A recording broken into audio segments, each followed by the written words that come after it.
If your Fantasy Premier League substitutions are not working, here is a guide to most common solutions.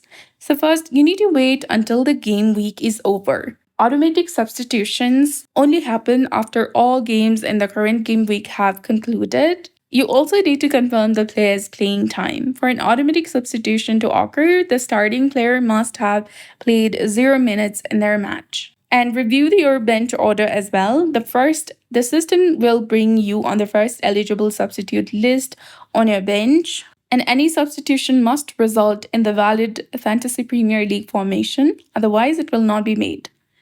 And also try restarting the FPL application or refreshing the website if you're using it to ensure that you're viewing the most current information.